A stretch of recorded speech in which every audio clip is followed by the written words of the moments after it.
So for today's project, what I'm going to do is build a humidification system for this greenhouse here that I'm going to use for growing shiitake mushrooms out in. I've secured some stuff here. I got a 4-inch vent fan to use, a bucket with a lid. I got some of this hose here. This goes into the bucket. Some 1.5, 2-inch by 1.5 reducers. 4 of those, 3 of these, 2-inch, and then these are 1.5 by 1.25 inch. So I'm going to have 4 pieces of pipe. This pipe is going to go to the top of each shelf, or yeah, the top of each shelf. And I'm going to use this pipe here too. So that's the plan for today. Well, I'm going to need a hole for air to go in and a hole for air to come out. So I'm going to just line these guys up and trace around them.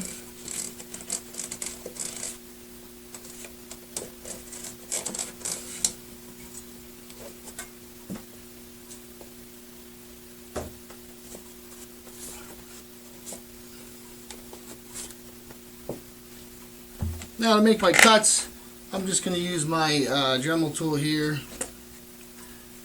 with the side cutting bit here.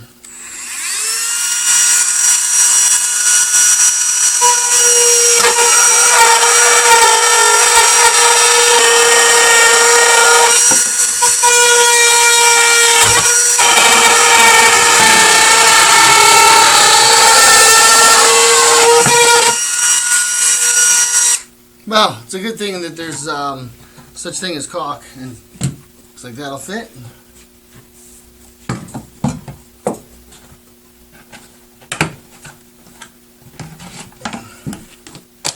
And that'll work too. Alright.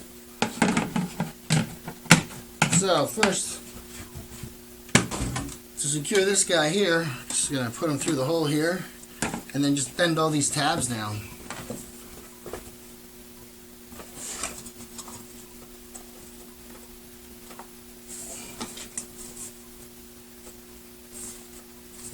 Alright, well, I'll be sure and seal this up with some kind of sealant at the end. This guy, he just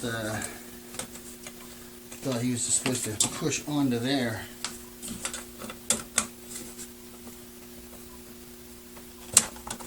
Well, it looks like that will work, but I'm going to have to just get some forcing, do a little bending, and maybe cut this a little bit and bend it in some more or something, or see if there's a special tool for that. But that's basically where that's going to go. So let's get started on the next part here.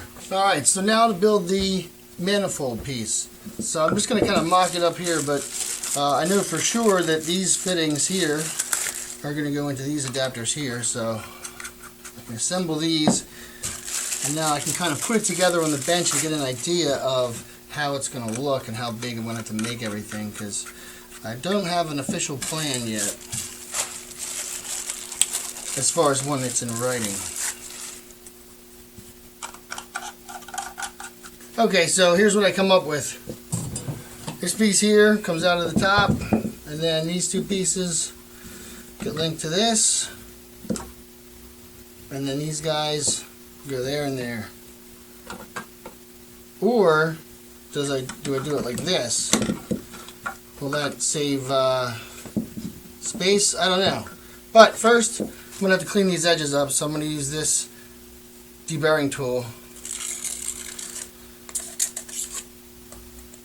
and clean the edges up.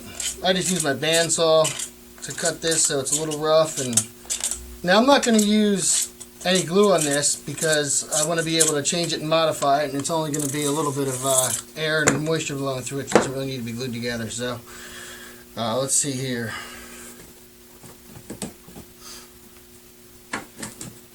Not really sure how I'm going to hold this right here or not. I haven't figured that out yet. I think going up and down is going to be the way to go.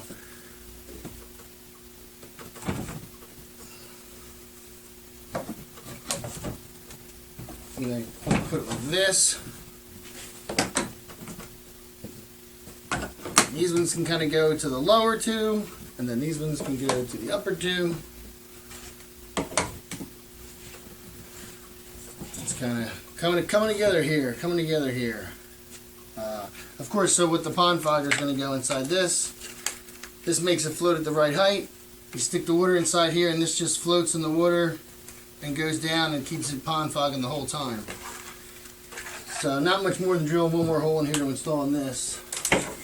So our next step is going to be figuring out the plumbing. Well, actually, I think maybe I'll figure out how to hold this here, and then we'll figure out the plumbing. So my thinking is, you probably can't see it, but I'm going to make a hole that's about that size right there, and then I can put this on the inside and slip the hose over it, and maybe it'll kind of hold itself in position. I only have 2 of these, and I have 4 holes to make, so I don't know how well that's going to work, but let's give it a shot here.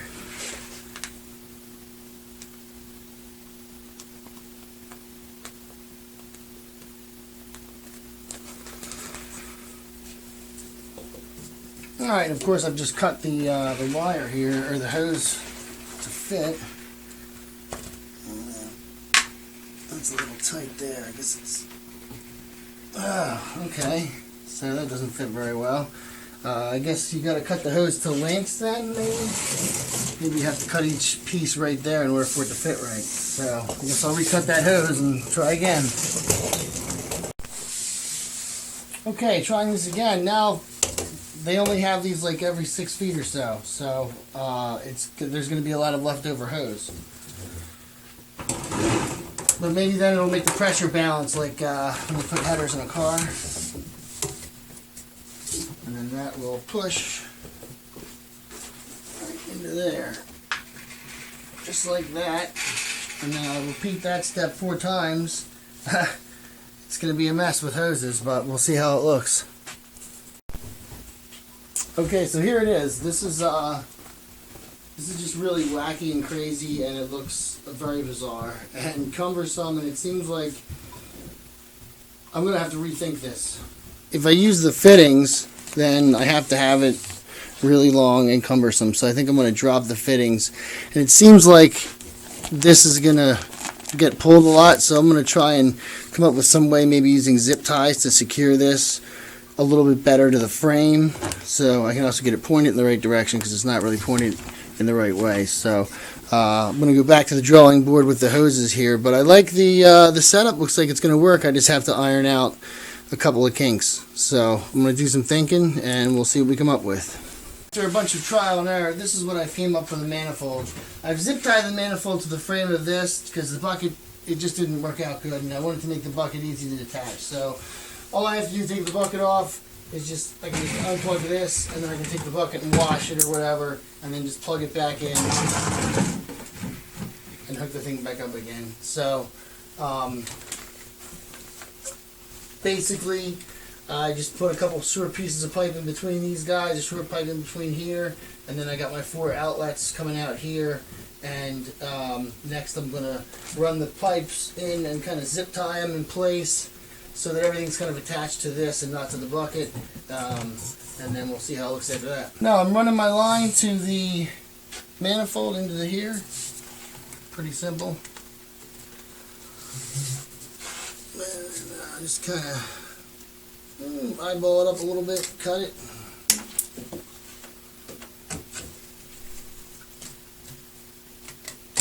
Always use caution whenever you're using tools, especially razor blades.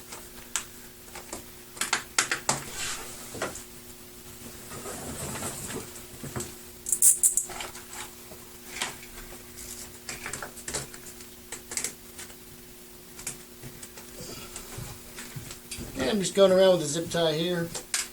Actually using 2 zip ties together because one was not big enough.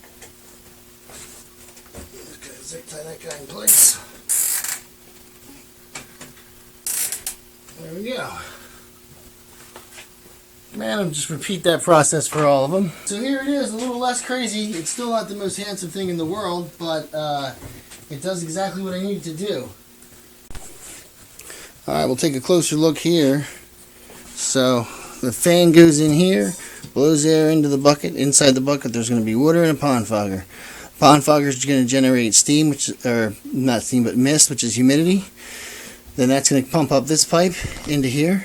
It's going to go into, some of it's going to go through here and put some air in the bottom chamber. Then some of it's going to go through here, and the next chamber, and the next chamber, and the next chamber, all the way up. So each chamber on the inside, it's not very pretty, but each one has its own little inlet pipe for moisture and fresh air exchange. Okay, so here's how the humidification works here. In this bucket we have this pond fogger, so it's going to make this this mist. It's making mist in there. So now the fan is going to come along and it's going to blow that mist out.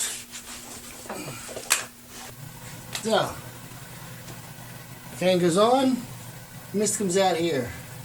It's not moving very fast. It's not a lot of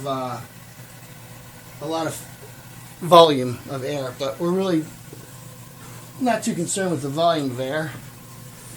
So then this goes in here, and now you can feel the mist is coming out of here. So I'll just hook that into there. Now, ever so lightly, I'll probably put a little tape around there when I'm done. Ever so lightly, the mist is going to be coming out of each of the little hoses here. So yeah, you can feel it. It's very, very light, but there it is. So that's going to give me my humidification and my fresh air exchange. It's probably so slow and such a little bit of air that I won't need to put it on a timer or anything. I think I'm just going to try leaving it plugged in all the time and see how that does. It's got an open bottom, so that's good. That'll let the CO2 kind of creep out the bottom. So there it is, operational and running. And I like to use in the bottom, see how it lights up like that? It makes it easier to see where the water level is. And also that's why I use the white buckets. You can see where the water level is, so you know when it's time to replace the water. And here it is, all set up in its special place and running. So I turned it on 2 minutes ago, and already the humidity's gone up 3% in there. But I have a feeling it's going to go up a lot more. But we'll find out. So